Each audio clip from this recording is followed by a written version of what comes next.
Well, I think they're definitely, I mean, there are some people that definitely have to be entrepreneurs. For one thing, they're short, for instance. You can't get to be the CEO of a company if you're not tall. I'm not tall, so I have to start my own company. People laugh when I say that, but statistically, it's a very, very strong effect. And when I was working in finance, I could see how strong it was. And conversely, you look at a lot of entrepreneurs, they're shorter. They have some other thing about them that makes them not fit in the executive suite. Certainly there's a personality, of just being willing to do what you want to do and being focused. But I also think that, entrepreneuring is about making businesses. Yeah. You can certainly train someone to be a good business person, and then, it's not a rule. Certainly some people have to be entrepreneurs, but I think anybody who can be trained to be a good businessman can be an entrepreneur. They just need a little more.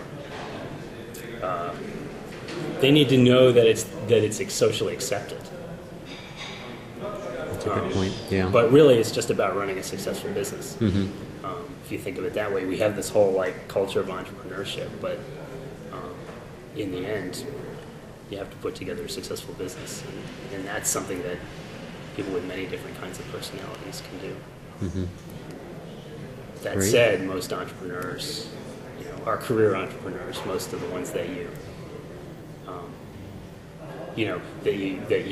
think about because they did something that was a little different. And what's more important? Here's an interesting counterexample, though. Okay. No, I have, because I saw this article about this guy, and I forget the guy's name, but he's the CEO of Ryanair, which is this airline company. He's not an entrepreneur. He was their CFO. He worked his way up through the accounting department, and then when the founder retired, he took on the CEO role at Ryanair. And it's a very interesting story about how he realized that since Ryanair was essentially a startup in the airline business, he had to develop some sort of personality, sort of Richard Branson style personality that people could relate to and remember as a brand image. And he set out to become the most obnoxious man in Ireland.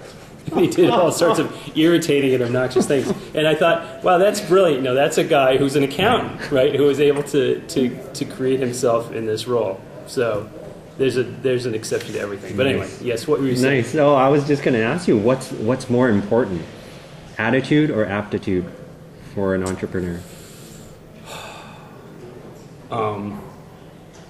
That's a tricky question.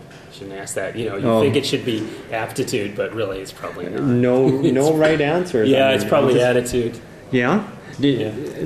Because from your own experience, how does that play out?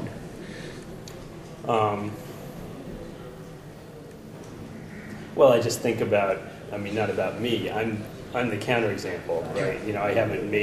I'm really good at what I do. I haven't really made that much money at it. I'm going to make good money on Assembla because I've learned how to do it. But it wasn't, I wasn't that financially successful in my first few tries, even though I built businesses that are now really quite successful. But when I think about the other guys I know that that have built, done more, it's really an attitude. Yeah, they wanted to have big businesses, and they didn't care what they said or who they conned to get it done. Not that that's a bad thing, but and I would say that the only place where having attitude but not aptitude hurts you is in your team.